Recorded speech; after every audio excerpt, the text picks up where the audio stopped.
Shalom saudara, Rema hari ini terambil dari Wahyu pasal 13, ayat yang ke-11 sampai 18. Apa yang Alkitab maksud dengan 666? Apa yang ada di bayangan kita saat mendengar tentang angka 666? Apakah pikiran kita langsung melayang pada skenario kiamat modern, film fiksi ilmiah, atau teori konspirasi global tentang microchip yang akan ditanam di bawah kulit sebagai syarat untuk bertransaksi ekonomi? Peristiwa terkini, terutama laju perkembangan teknologi digital dan mata uang kripto yang semakin terintegrasi, seringkali memicu kembali ketakutan kolektif kita bahwa kita sedang berada di ambang penggenapan nubuatan purba ini. Bagi banyak orang Kristen, tanda binatang ini dianggap sebagai ancaman fisik yang bersifat harafiah di masa depan. Entitas digital yang akan menjadi alat kontrol absolut oleh kekuatan antikristus. Namun, bagaimana jika pemahaman populer yang kita yakini selama ini ternyata melewatkan sebuah kunci penting, sebuah rahasia sandi yang sudah dibuka oleh orang percaya di abad pertama? Bagaimana jika hikmat yang dituntut oleh kitab Wahyu ini bukanlah pengetahuan akan teknologi super canggih di abad ke-21, melainkan pemahaman konteks sejarah dan bahasa yang spesifik di abad ke-1? Nubuatan Alkitab, khususnya dalam kitab Wahyu, tidak pernah dimaksudkan untuk menjadi teka-teki yang baru bisa dipecahkan ribuan tahun kemudian. Sebaliknya, ia adalah pesan penghiburan dan peringatan yang harus dipahami oleh jemaat mula-mula yang sedang menghadapi penderitaan secara langsung pada saat itu. Oleh karena itu, jika kita ingin memahami bilangan 666 dengan benar, kita harus memutar balik waktu ke masa di mana Rasul Yohanes menuliskan penglihatan ini.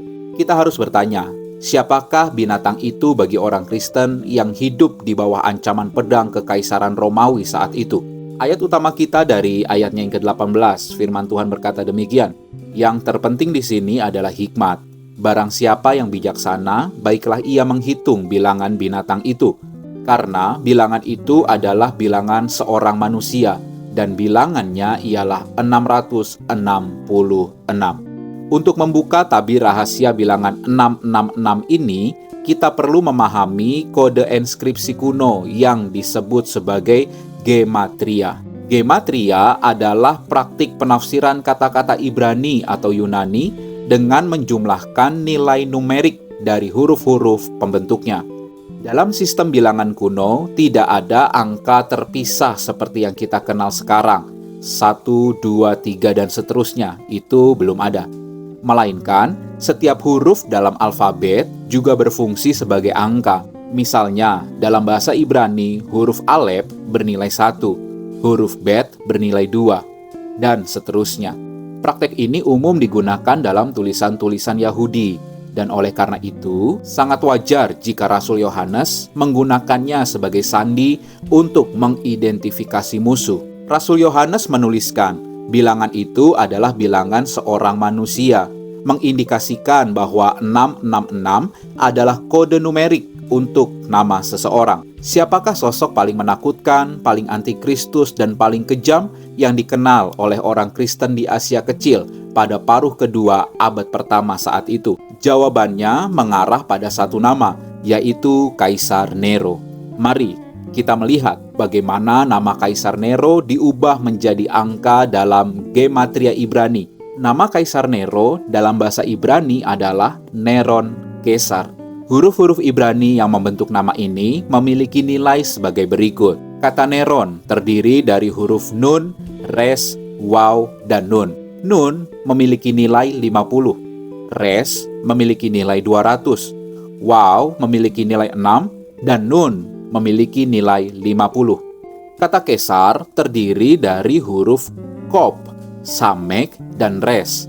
Kop memiliki nilai 100, Samek memiliki nilai 60, dan Res memiliki nilai 200.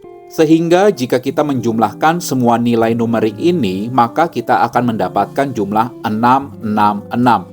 Dari 50 tambah 200 tambah 6 tambah 50 tambah 100 tambah 60 dan ditambah 200. Fakta sejarah dan tekstual ini merupakan salah satu temuan riset yang paling solid dalam penafsiran kitab Wahyu. Rasul Yohanes menggunakan metode ini karena dua alasan fundamental. Yang pertama, ini adalah cara untuk memastikan bahwa jemaat mula-mula dapat mengidentifikasi musuh yang sesungguhnya tanpa menggunakan nama yang secara eksplisit, karena jika demikian, itu akan dapat membahayakan mereka.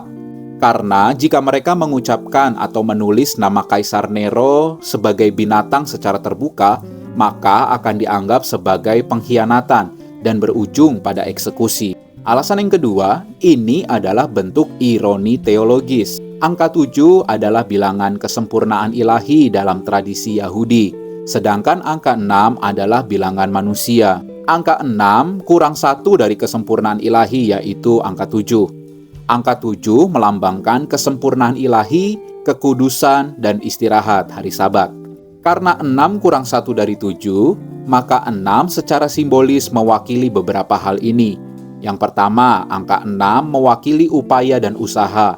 Manusia harus bekerja keras selama 6 hari sebelum beristirahat. Dan yang kedua, angka 6 secara simbolis mewakili ketidaksempurnaan. Manusia adalah makhluk yang tidak sempurna dan selalu berjuang untuk mencapai kekudusan angka 7. Bilangan 666 disebut sebagai bilangan seorang manusia dari Wahyu pasal 13 ayat yang ke-18. Ini dipercaya melambangkan ambisi manusia yang berusaha mencapai tingkat ilahi 3 kali angka 6, tetapi gagal mencapai kesempurnaan sejati yang dilambangkan dengan 3 kali angka 7, yang berakhir pada simbol otoritas dan kekuasaan manusiawi yang menentang Allah. Binatang itu, Kaisar Nero, mengklaim dirinya sebagai dewa dan menuntut penyembahan absolut. Tetapi pada akhirnya, ia hanyalah manusia yang dilambangkan dengan angka 6 yang gagal untuk mencapai kesempurnaan. Jadi, tanda binatang di abad pertama bukanlah microchip, melainkan tuntutan untuk bersumpah setia kepada kaisar dengan mengikuti penyembahan terhadap kaisar dan berpartisipasi dalam sistem ekonomi dan ritual penyembahan pagan. Jika seseorang menolak tanda tersebut dan menolak bersumpah setia kepada kaisar, maka dia akan diasingkan secara ekonomi dan sosial. Bahkan seringkali mereka akan berujung pada kematian. Konteks latar belakang teks Kitab Wahyu menguatkan hal ini. Kitab Wahyu ditulis pada masa yang penuh ketidakpastian.